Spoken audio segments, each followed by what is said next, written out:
لا إله إلا الله محمد رسول الله علي ولي الله علي ولي الله.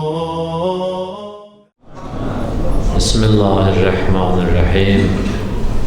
الحمد لله رب العالمين، والصلاة والسلام على سيدنا ونبينا محمد وآله الطاهرين. اللهم صل على محمد وآل محمد. ولعنة الله على أعدائهم أجمعين من الآن إلى لقاء يوم الدين. نحمده ونستعينه. رب اشرح لي صدري ويسر لي أمري واحلل عقدة من لساني يفقهوا قولي. صدق الله العلي العظيم. Allah Teala ibadət taatimizi qəbul eləsin inşallah. Allah Teala bu günü tamam müminlərə mübarəklər qərar versin inşallah. Allah Muhammed al-Muhammed xatirinə bizi həqiqi namaz qılanlardan qərar versin inşallah. Dünya və ahirətdə Peyğəmbər və əhl-i beytinin ziyarətindən və şifaətindən bir nəsib eləməsin inşallah. Allah Muhammed al-Muhammed xatirinə nəslimizi, bədi nəslimizi İslamda, dində sabit qədəm eləsin inşallah. Nəslimizdən əhl-i beytə düşmən qərar verməsin inşallah. Allah İslamın düşmənlərin məhvə nabud eləsin inşallah. Dinə kömək olanlar, dinə xidmət eləyənlər, Allah Muhammed al-Muhammed xatirinə yerin göyün bəlasından hifz eləsin inşallah. Allah Teala onları işlərində müvəffəq müəyyəd eləsin inşallah. Din yolunda hansı məqamda, hansı yerdə, nə çətinlikdə olan müminlər var, Allah Muhammed al-Muhammed xatirinə müvəffəq eləsin. Allah onları o çətinlikdən tezlikcə nicat versin inşallah. Bəhsimiz orta həddə tutmaq idi. İqtisadiyyat barəsində danışdıq. Keçən bəhsimiz əxlaqi məsələlərdə orta həddə tutmaq idi. O mövzuda da söhbət elədik. Axırıncı sözümüzdə ibarət idi bundan ki, la yənbəği lil-mümini ən yəzullə nəfsə, möminə layiq deyir ki, öz nəfsini zəlalətə salsın, yəni özünü alçatsın. Bu bəhsdə idi. Yəni nə təkəbbür eləməsin, nə də həddindən artıq təvazu eləməsin ki, o təvazu gəlib insanın elə bil alçalmasına səbəb olar. Həddi vardır. Bəzən düzdür bizim təvazuumuz insanlara nisbət fərq eləyir. Sən eyni vəziyyətdə iki dənə insan bizə rastlaşanda təvazuumuz onlara nisbət fərq eləyir. Eyni halda da təkəbbürümüz də onlara nisbət fərq eləyir.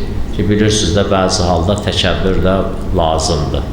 Hətta Allah Teala bəzi halda təkəbbürü ibadətdən hesab eləyir də. Mütəkəbbir adama, təkəbbürlü adama təkəbbür eləmək hədisdə varımızda ibadətdəndir. Ki, o yerində. Amma bəzən görürsən ki, o insanlar eyni insanlardır, günahları da eynidir. Sən istəyirsən onlara təkəbbür eləyəsən. Ya insanlar eyni insanlardır, ehtiramları da elə eynidir. Sən istəyirsən onlara təvazu eləyəsən. Amma fərqli olur. Bu bənzər bir dənə adam ki, dükanda mal satır, insanlar arasında fərq qoyur. Məsələn, mən gedəndə 5 manat ya 3 manat ucuzuna verir, sən gələndə məsələn, elə bir dənə qiymətə verir. Məsələn, belə deyə də ümumi hamiyə eyni qiymətə verir. Sən gedəndə biraz aşağı salır, biri gedəndə biraz yuxarı qaldırır. Bəzən hətta bunu eləsə, bu alverdə məkruhatdandır. Yəni, alverdə insanlar arasında fərq qoymaqlıq məkruhatdandır. Bu alverdə məkruhatdan olanda, əxlaqda bu biraz dərinə getsə çox qəbih, pis yerlərə söykənir. Niyə sən onunla ona qarşı, onunla onda fərq qoydun? Məsələn, əgər bunun günahı məsələn fərz eləyək biraz təkəbbürdürsə, sən buna nisbət təkəbbürlük ki elədin, o birisi də eyni bunun kimi idi. Niyə ona artığın elədin?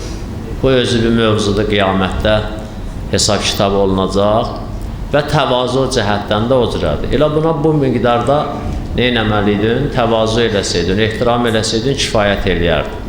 Lazım deyirdi sən bu miqdara gəlib çıxasan. İndi fərq qoysan, onun da bir hesab kitabı var.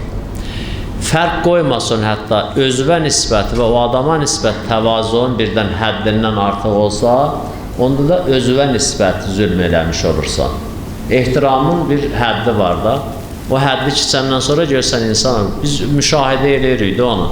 Məsələn, bəzən deyirlər ki, görürük də, deyir məsələn, filankəsə belə elə ehtiram eləyirdi, adam utanırdı məsələn. Kimin yerinə utanırsan sən? Elə ikisinin də yerində. Ki, bu nə bu dərəcədə ehtiram olunmalıdır, nə də sən bu qədər ehtiram eləməlidirsən. Ehtiram bir həddidə də. Bəzi məsələlərdə var, məsələn, Həzrəti Peyğəmbərə biri salam verəndə, salam deyəndə Həzrəti Peyğəmbər deyərdi, salamun əleyk. Deyəndə salamun əleyk deyirdi ki, salamun əleyk və rəhmətullah. O deyəndə salamun əleyk və rəhmətullah, Həzrət deyirdi ki, və bərəkatuhu da əlavə edirdi. İndi ondan o ənə keçən yox idi. Ondan o ənə keçən olsaydı, yəni Həzrəti Peyğəmbər bir sözlə deyəcəkdi ki, o əlavə olsun ona. Bu bir məsələdir. Ki, hə, orada duadır, filandır, bəsməkandır. Amma o təvazı ki, məsələn, bəzən insanlar edir, əlbəttə, o təvazı olunan adamın əgər ona ləyaqəti olsa, elə çox yeri var. Amma bəzən biz onun bir həddidə ləyaqəti olan adam üçün, məsələn, çox həddindən artıq edirik. O da, hələ o tərəflə işimiz yoxdur. İnsanın özünün nəfsinin alçalmasına, ucuzlaşmasına səbəb olur. İnsanları da neçə qism düşməni var. Yəni, bilirsiniz də, zalimlar neçə qismdir insana nisbət. Hansı cəhətlərdə insana zülm edir. O zalimların içərisində bir dənə də insan özüdür. Məsələn, qiyamətin günündə bir dəstə, ya deyək ki, zalimları gətirib saxlayanda, sən kimə zülm eləmsən ümmətə, sən kimə zülm eləmsən bir şəhərə, sən kimə zülm eləmsən bir ölkəyə, sən kimə zülm eləmsən 10 nəfərə, sən kimə zülm eləmsən 1 nəfərə. Və sən kimə zülm eləmsən? Heç kimə. Bə niyə buradasan? Sən özünə zülm eləmsən. Ayədə də varımızda Rəbbənə zələmnə ənfusənə. Biz özümüzə zülm eləmişik. Ardınca da deyir ki, və inləm təğfir lənə və tərhəmnə lənəkunənnə minəl xasirin. Əgər biz bağışlamasın və bizə rəhm eləməsin, 100% biz ziyankarlarlarıq. Ziyankar xasirində də Allah bir adama ziyankar dedi, xasirin dedi, onun nicat tapmağı çətindir. İnnəl insana ləfi xusr. Xusranun əzim var Quranda, böyük ziyan. Ki, qiyamətdə insanlar gələcək, elə məsələn biri var, məsələn də 1 illik sürokla, 2 illik sürokla, 3 illik sürokla, bəzi də gələcək əbədi. Ona deyir xusran-ı əzim. Qiyamətin barəsində bir neçə dənə sözü barəsində Allah Teala Quran-ı Kərimdə əzim kəlməsi işlədib, yəni böyük. Biz onu müqayisə eləsək böyüyü, o böyülüyün müqayisəsi məsələn Allah Quranda qadınların hiləsinə deyib, İnnə məkrəhun əzim. Ki, Həzrəti Yusufun bəhsində gətirir onu. 1. Əzim Allah Teala Həzrəti Peyğəmbərin əxlaqına deyir. İnnəkə lə'alə xuluqin əzim. Bu da 2. Siz indi o Həzrəti Yusuf cəryanında qadınların hiləsini o dərəcədə də təsəvvür edib, belə də o bir nəticə çıxarda bilməsiniz. Həzrəti Peyğəmbərin əxlaqı barəsində fikirləşib nəticə çıxartmaq olar ki, əzim kəlməsini Allah harada işlədib. Məsələn, bir dənə misal ünvanı da mən desəm, lap yaxşı belə də məlum olar. Allah Teala həmin ayədə ya ardıcən, ya əvvəlicən deyir ki, sən əgər dünyanın bütün var dövlətinin hamısını bunlara versəydin, bunlar sənin ətrafında toplaşmayacaqlar. Lənfəzzu min hovlik, sənin ətrafından dağılıb gedəcəklər. Bir dənə məsələyə baxın orada. Peyğəmbərlə müxalifət eləyənlərin əsas meyarı, əsas fikri nə idi? Niyə Peyğəmbərlə müxalifət eləyirdilər? Din deyə bilmərik. Niyə? Çünki Peyğəmbər özü din gətirmişdi. Özü sağlam din gətirmişdi. Hamı da bilir ki, bütpərəstlik batildir. Peyğəmbərlə müxalifət eləyənlərdən əgər Məsihilər olsaydı, Yəhudilər olsaydı ki, onlar var idi, işimiz yox. Yenə deyərdik ki, bunlar, məsələn, qorxurlar ki, bizim dinimiz səhih ola, bu batil din gətirib bizim dinimizdə aradan aparır. Və Yəhudilər o cürə. Onda yenə onlara haqq qazandırmaq olardı. Amma Həzrəti Peyğəmbərin əsas o ilkin mərhələdə müxalifləri bütpərəstlər idi. Düzdür, Məsihlər də vardı, Yəhudilər də vardı. Sonra bir zaman keçəndən sonra bütpərəstlər, müşriklər tam şəkildə neynədilər? Dayandılar qıraqda, heç daha qarışmadılar. Əsasən bu günə qədər Yəhudilər və Məsihlər davam edir də. Elə deyil. Görürsünüz, yer üzündə heç gəlib təbliğ eləyənlər var. Bütpərəstliyi görürsünüz də. Yaponiya bütpərəst, Koreya bütpərəst, ondan sonra Kitay bütpərəst. Əlbəttə, içində müsəlmanlar var. Hindistan yarısı ya çoxu bütpərəst. Görürsünüz, heç dinlərin təbliğ eləmirlər. İndi ya bunlar başa düşüblər, çox axmaq adamdılar ki, bunların sözünü heç kim qəbul eləməyəcək. Ayıbdır, biz elə qoy səsimizi çıxartmayaq. Ya belə, ya da ki, belə də istəmirlər heç dinlərin çox kimsə qəbul eləsin. Ya da ki, elə əvvəldə sübut olublar ki, biz müvəffəq ola bilməyəcək də. Da bizim 360 dənə Allahımızı bir təpicə atdılar yerə. Hələ indi bizim bir dənə Allahımız hələ vardı, yoxdur, sübut da eləyə bilmirik, indi nə eləyəcək? Ya budur, ya da ki, indi hər hansı bir cəryan işimiz yoxdur, görürsünüz, qalıblar qıraqda. Amma bu günlər İslamın ən böyük və o necə deyirlər, andismiş düşməni Yəhudiyyət və Məsihiyyətdir. Amma əvvəldə Həzrət Peyğəmbər başlayanda bütpərəstliyi ilə başlamışdı. Bütpərəstlərin də əgər məqsədləri din olsaydı ki, bu günlərdə görüşür, din döyürdü, üstə başda Əbu Süfyan olmaqla. Lənətullahi əleyh. Ki, bir iş idi. Amma bütün əlamətlərdən, bütün qərinələrdən hamısından bu ələ gəlir ki, onların məqsədi din döyürdü, dünya idi. Din döyürdü, dünya idi. Məsələn, Məkkə bazarında hər dəfə Əbu Süfyanın arvadı bazara girəndə cəzalanan alverçilərdən, tacirlərdən əksəriyyəti Əbu Süfyanın arvadına təxfif, skitqa eləməyən, ucuz mal, o birisilərə nisbət ucuz mal verməyən idi. Niyə sən fərq qoymamısan? Bəs dünya idi də, bütlərin hamısının yanında, belə deyək də, nəzir qutusu, hamısının yanında qurban kəsilən yer, hamısının toçqası var idi orada. Hamı da ona görə narahat idi. Yoxsa ay məsələn, bütpərəstlər əsl Allah'a da inkar eləmirdilər ki. Quran deyir, Ləin səəltəhəm mən xələqəs səmavati vəl-ərz ləyəqulunullah. Əgər sən onlardan soruşsan ki, yeri göyü kim yaradıb, əlbəttə deyəcəklər Allah. Məlum? Pəs bu büt nə idi? Büt ortalıqda bunların dükkanı idi, bazarı idi. İndi qulaq asın, bunu demək istəyirdim. Bunu ki, bilirsiniz. Məsələ bundadır ki, bunlar ki, çalışmaları ancaq dünya idi, davaların hamısı var dövlət üstündə idi, gecələri, gündüzlər ancaq varlaşmaq və pullaşmaq idi.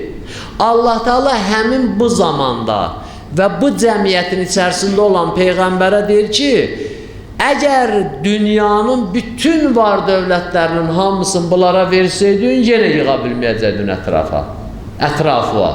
Bunlar var dövlət puldan ötürü gəzmirlər. Amma onunla belə Həzrəti Peyğəmbərə deyir ki, bütün var dövlətin hamısını versə, pula gəlmişsə, gəla pulu xoş gəldin də. Elə deyir. Mal istəmirsən, gəla. Hələ, su istəmirsən, gəl. Ac deyirsən, gəl bitkə ye. Bən niyə qırğın eləyirsən?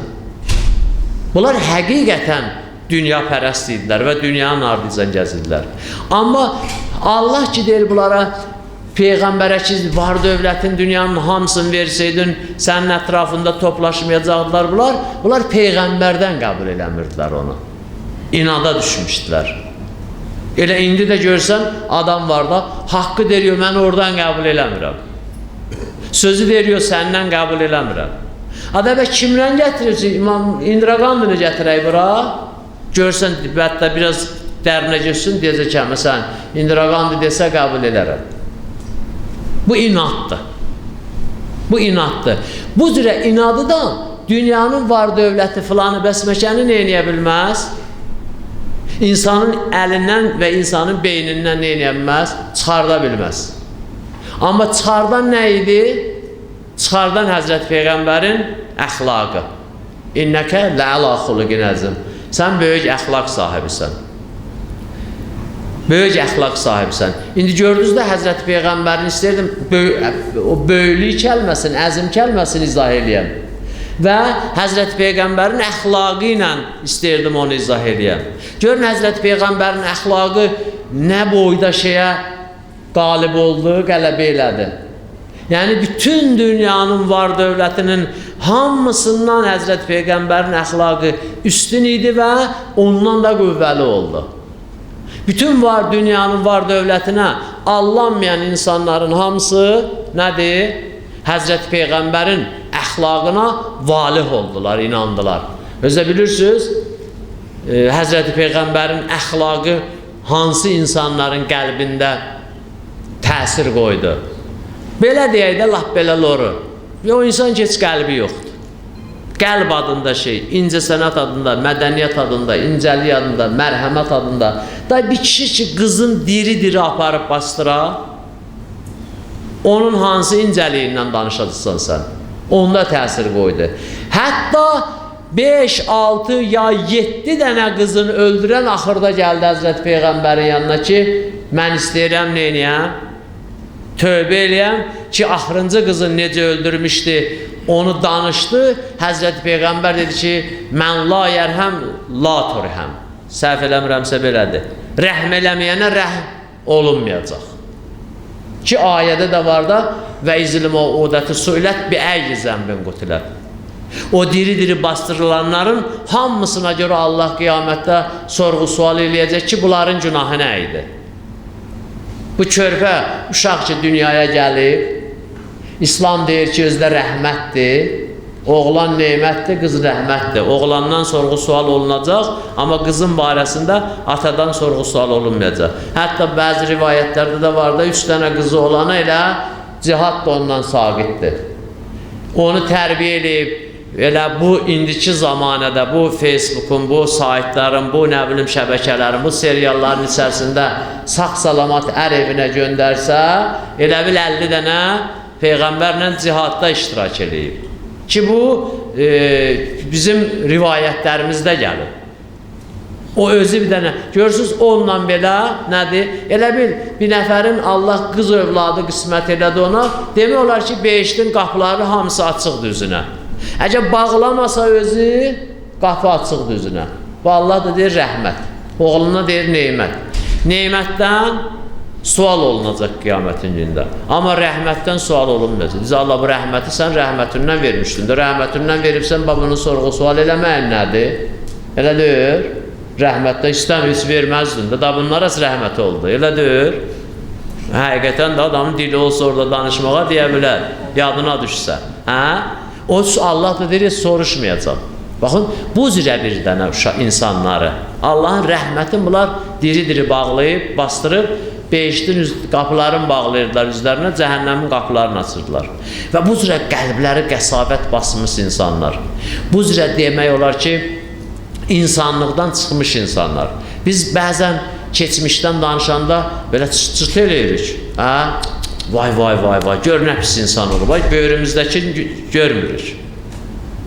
Böyrümüzdəkini görmürük. Özümüzün elədiyimizi görmürük. Biz indi durub bugünkündən danışsaq, az qalarıq o diri-diri bastıranın nədir? Dədəsinə rəhmət oxuyaq. O bastırırdı, heç olmasa bu bədbəxti bastırırdı, öldürürdü, həyatın əlirdi alından. Ahirətinki almırdı. Amma valideynlər indi cəmiyyət xanımları, qızları, qadınları bir vəziyyətə salır, nəfəs ala-ala ölü və ondan da pis vəziyyətə salır.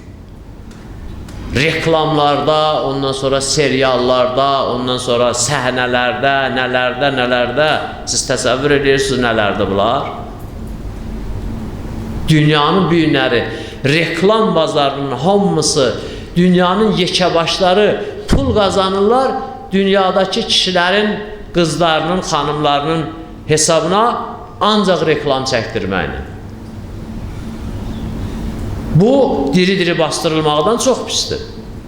Təsəvvür edin, siz ki 100% bilirsiniz onu.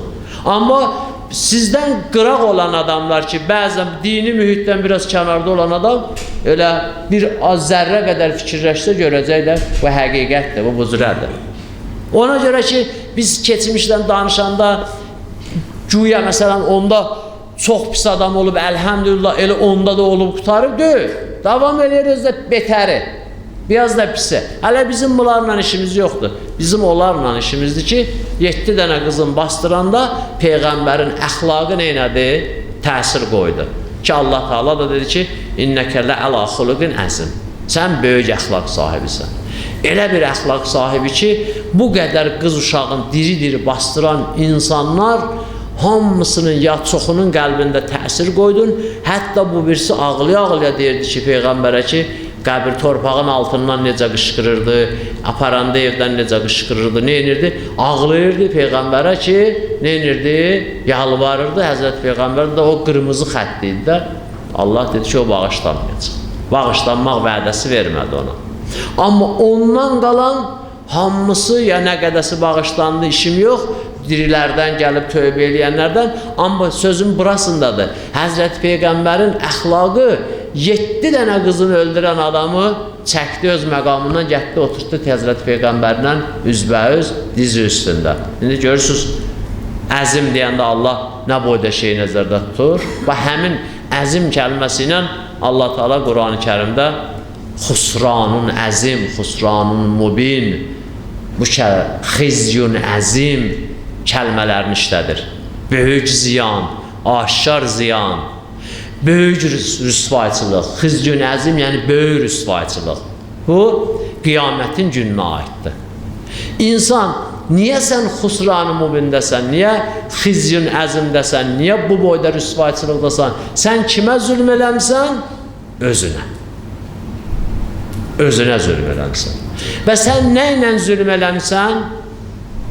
Heç nə, özün başqasının qarşısında nə eləməklə? Alçaltmaqla. Halbuki bu onun adını nə qoymuşdu? Təvazu qoymuşdu. Bu onun adını təvazu qoymuşdu. Bu onun adını əxlaq qoymuşdu. Bu onun adını nə bilim din qoymuşdu. Günləri çoxdur belə şeylər. Hətta dini təbəqənin içərisində biz ibadət adı ilə, itaət adı ilə, ondan sonra nə adı ilə o qədər şeylər çıxartmışıq ortalığa, belə özümüzdən. Bunların hamısının qiyamətin günündə sözü söhbəti olacaq. Allah qeybəti haram edib. Bilirsiniz də, Məkkədə zina eləməklə, başqa yerdə zina eləməyin, bilirsiniz də nə qədər fərqi var. Yəni, ən azı eşitmişsiniz. Böyük məhrəmlə zina eləməklə, qeyri-məhrəmlə zina eləməyin nə qədər fərqi var. Misal qəbihdə olsa bundan gəldi. Zinay muhsinə var, zinay qeyri-muhsinə var. Allah eləməmişdən, evli olan qadın kişinin zinası ilə subay olan qadın kişinin zinasında nədir? Fərq var. Bunlarda rəcmidir. Dəşəqalaq eləyib öldürməkdir. Amma bu birisində 100 dənə şallaq. Əzzani və əzzaniyə fəzdu kullə vahidin minhuma mi'ətə cəldə. Görürsünüz nə qədər fərq var? Məlum, deyir filan günah eləyən elə bir məhrəmi ilə zina eləyib. Filan günah eləyən elə bir Kəbənin evində məhrəmi ilə zina eləyib. Görürsünüz, yerlər, moridlər nə qədər fərqlidir. Ona görə bir günləri qeybət eləyənlər, bir günləri suizən eləyənlər mənim barəmdə suizən eləyirlər. Sənin barəndə qeybət eləyirlər. Onun barəsində qeybət eləyirlər. Kimin barəsində qeybət eləyirlər? Bunların hamısı fərqli-fərqli məsələlərdir. O cürə də deyir ki, elə mənim barəmdə qeybət eləyən, sənin barəndə qeybət eləyən adamın qiyamətdə sorğu-sualı bir dənə müctehidin barəsində, bir dənə fəqihin barəsində elədi ki, qiymətlə bərabər olacaq. Mənim qeybətimi eləyənə bəlkə də deyəcəklər, əcəb eləmişsən, elə onun qeybəti olunmalıydı. Amma müctehidin, fəqihin qeybətini eləyən adamla Həzrəti Əlinin qeybətini eləyən, Həzrəti Peyğəmbərin qeybətini eləyən adamın arasında heç fərq yox. Heç hədisimiz var o barədə. Dəlilimiz var o barədə. Peyğəmbərin vərəsəsi deyəndə onlar nəzərdə tutulur. Ümənaullah deyəndə onlar nəzərdə tutulur. Ümənaur-Rusul deyəndə onlar nəzərdə tutulur. Bizə heç nə çatmır. Bizə elə bozbaş yemək çatır dində, mollalıqda. O haqlar, o hüquqlar onlara aid. Ona görə qiyamətin günündə inşallah da ki görəcəksiniz. Mən arzu edirəm, bax siz, biz, hamımız bir yerdə, o səhnədə salamat bir yerdə olaq. O qədimkilər demişkən, başımız əlimizdə olsun, o baxa bilək o tərəfə. Görə bilək ki, o nə vəziyyətdədir. Bilirsiniz də bu hər adama qismət olmaz bu vəziyyətdə. Qiyamət səhnəsi, imtihan məqamı, sən durmuşsan cəmaatın imtihan verməsinə baxırsan. Bir salavat zikrilin.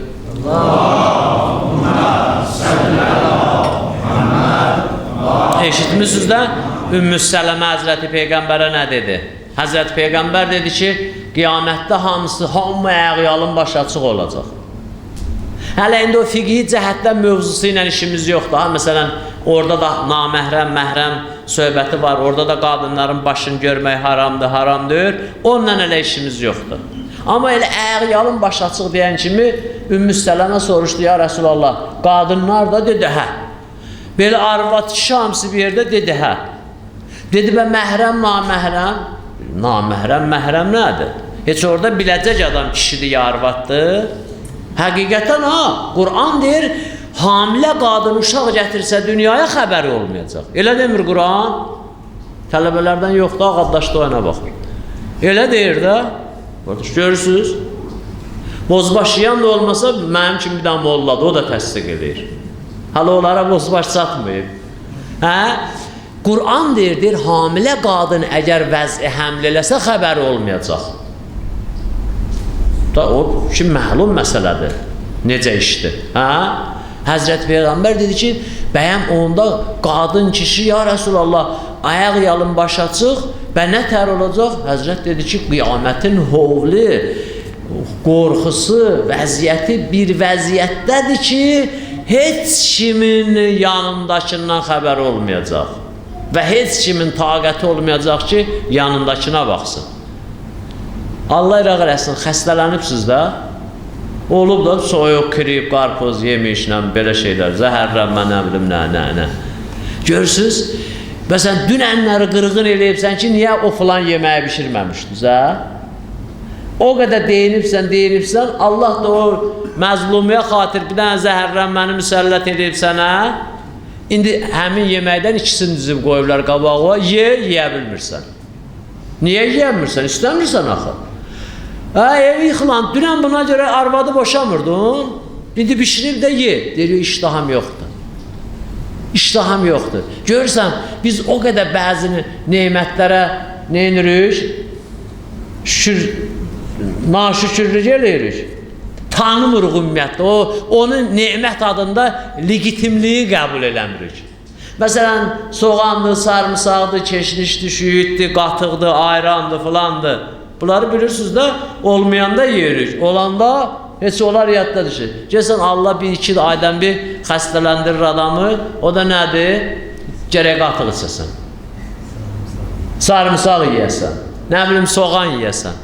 Elə, o, məsələn, dünənki dağı eləmişdi, bir günləri qoyublar qabağına, heç nə yoxdur. Bala, niyə yemirsən? İştahım istəmir. Bunu bir sürü deyirəm, birdən bir adam fikirləşər ki, necə olar bu qiyamət? Adam orada, məsələn, naməhrəmə baxmaq istəməz. Əvvələn qorxu məsələsi var. Qayını görəndə ayağın keymir, qaz verməyə elə tormuzun üstə basırsan. Adam soğuqanı götürüb qoyursan bu yana, qayıdıb düşür tormuzun üstə. Ay, keçib gedib, nədir? 50 manat cərimə eləyəcək. Elə, indi sən təsəvvür elə qiyamət nədir?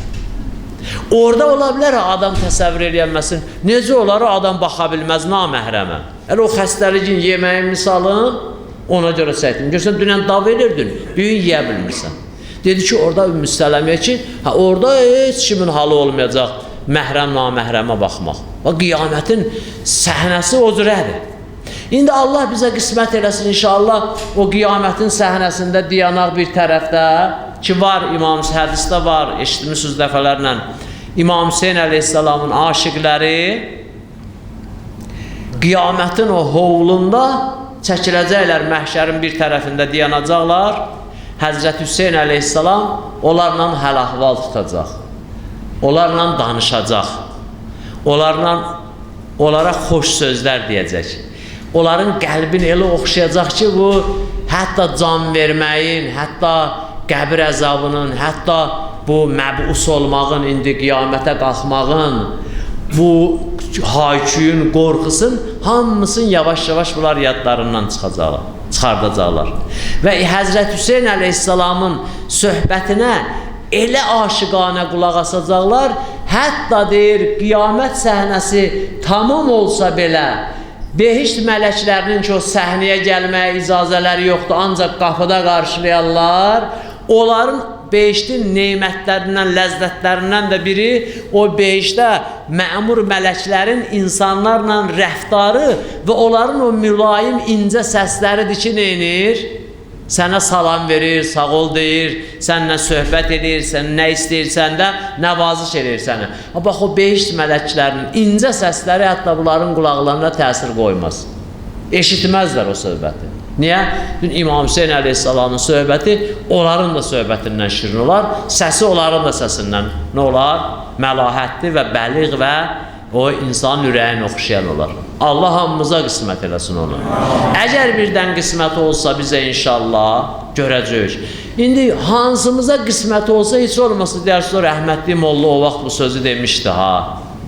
Ki orada durub belə sakit-sakit baxanda görərsiniz o adi adamın qeybət eləyəni ilə qeyri-adi adamın qeybət eləyənin arasında nə qədər fərq var? Arasında o cahil fikirləri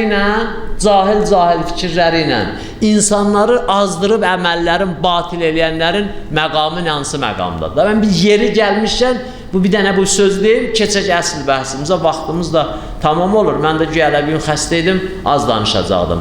Baxın, məsələn, zəng eləyirlər, məsələ soruşurlar. Bir nəfər filan müctəhiddən təqlid eləyir. Ona deyiblər ki, ondan təqlid eləmə keçib bu birisinə. Keçirdiblər onu bir birisinə.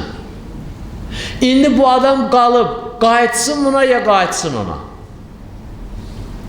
Deyirəm, qardaş, onu niyə keçirdiblər, təqlidi niyə dəyişiblər? Fərqi yoxdur. Hamısı bizim mərcəyimizdir, hamısı fəqihimizdir. Hamısı bizim dinimizin sütunudur.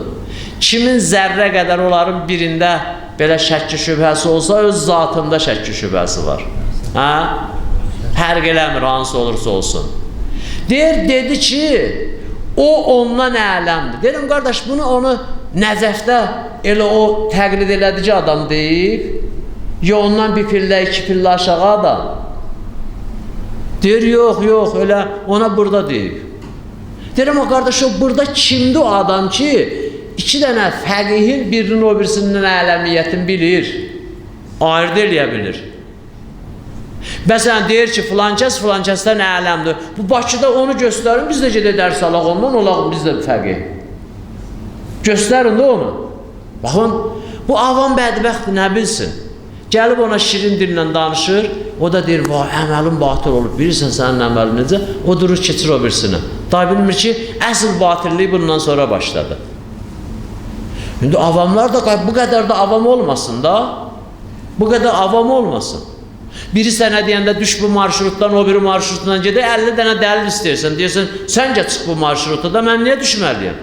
O sənə izah edir, onu sor. Bu elə iki kəlmə dedi, sən Allah'ın atsan buna.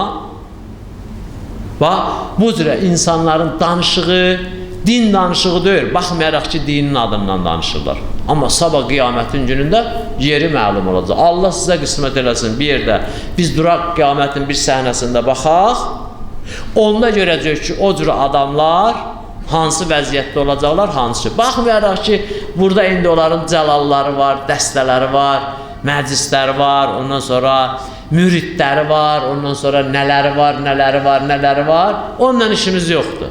Amma əsas qiyamətin məsələsidir. Qiyamətin məsələsidir. Amma da avamlıq bu dərəcədə avamlıq yox ki, o zalimlərin cərgəsində dayananda məni də aparıb saxlayırlar ora. Niyə? Sən kimə zülm eləmsən? Özümə. Avamçılığımla ya başqa nəyimlə. Bəs məsələ bu idi. O əxlaqda orta həddi riayət eləməkdə məsələmiz bu idi. İnsan nə həddindən artıq olmasın, gəlib olmasın təkəbbür. Nə də həddindən artıq gəlib aşağı düşməsin, özünə zülm eləməsin. İndi insan da özünə zülm eləyəndən sonra dedik ki, hissələrə bölünər. İndi insan özünə zülm eləyib, baxır hansı məsələdə özünə zülm eləyib. İnsan səhlənkarlıq eləyib, barmağın kəsib, bu bir məsələdir. İnsan səhlənkarlıq eləyib, məsələn, pılı çıxıb əlindən əziyyət çəkib, o da bir məsələdir. İndi əziyyət çəkib də. İnsan, məsələn, səhlənkarlıq eləyib, maddi hüququn tələb eləməyib, zillətlə yaşayıb ömrünün axırına qədər, bu da bir məsələdir. Amma insan avamçılıq eləyir, insan səhlənkarlıq eləyir, insan cəhalətli gəlir, cahilli gəlir, ta bunun dinin də alırlar əlindən, təqlidin də alırlar əlindən, Quranın da alırlar əlindən, özünün də əlində yekə Quran var ha. Quranın əlindən alınması bu mənaya deyir ki, bu kitabı aldılar, mənim əlimdən apardılar. Əlindəki elə Qurandır, özdə yekə xətlə yazılıb, təfsiri də var, təcvidi də var. Oxuyur qəşəng səslə də. Amma bilmirlər ki, bu kitabın elə, bu kağızı vərəqidir bunun əlində. Özünün də ondan xəbəri yoxdur. Bax, bu zəlalətdən Allah Teala adamı qorusun. Bu zəlalətə Allah Teala bizi salmasın. Bu zəlilliyin dalıcan qiyamətin günündə xizyun əzim, xusranun mubini var. Böyük rüsvayçılıq və böyük ziyankar. Bala, sən Quran oxuya bilmirdin, yox. Yaxçıda oxuya bilmirdin. Sən deyir oxuya bilirdin. Bəhanə əməlin. Oxuya bilməyən gənə bir şeydir. Amma oxuya bilən da orada iki dənə şey var. Bu qiyamətin günündə məsələsi ayrı olacaq. Hər halda bizim bu məsələdə söhbətimiz əxlaqda orta həddə tutmaq idi ki, gəldi çıxdı ki, bizim bugünkü yeni məsələmiz etiqadda orta həddə tutmaq idi. Bizim bu sözümüzün axırı da elə o etiqadda orta həddə tutmaqdır ki, inşallah gələn dəfə qismət olsa o mövzuda danışarıq. Amma mən istəyirəm elə o əxlaqda orta həddin mövzusunu bir gün tamam edək ki, nə ifrat, nə təfrid. Bir dənə hədd ki, özdə ölçüsü də çox asandır. İnsan özü bilir də. Heç olur ki, adam bir hərəkət eləsin, sonra adama tər gəlir. Olsun bir hərəkət, bir söz danışsın, sonra adama tər gəlir. Niyə? Baxır görür ki, düz danışmamışam da. Baxır görür yerində olmur. Yəni utanır. Utanır. Görsən 2 saatdan sonra yadına düşür, adama tər gəlir. Pəs bunun gözü də görməsə, qulağı da eşitməsə, daxildən ki, bu tər ki, insanın öz əlində deyir ki, oturmuşsan kondisionerin altında, istədiyin vaxt tərləyəsən. Yox. Amma laf elə o kondisionerin 4-ünün altında oturmuşsan, başıva da elə buz tutublar belə. Bir dənə xəcalət çəkən Allah eləməmişsən, iş görsün, orada tər gəlir. Deməli, bu sənlik deyir. İndi gözün də görmürsə, qulağın da eşitmirsə, ağlın da kəsmirsə, bu daxili orqan ki, insanı tərrədir ha. Yəni, o insana xəcalət hissi verir. O hələ oyaqdır, bədbəxt. 2 saatdan sonra sən tərrədin, deməli bilirsən ki, yaxşı iş görməmsən də. Pəs insan özünün dərəcəsini bilə bilir, özü üçün ölçü təyin eləyə bilir və o ölçünü təyin eləsin özün üçün əxlaqında da əgər hədisə ya da qulaq asmırsa. İnnəl insanə əla nəfsihi bəsirə və ləv əlqa məazirə. Allah Quran-ı Kərimdə deyir ki, insan əla nəfsihi bəsirə.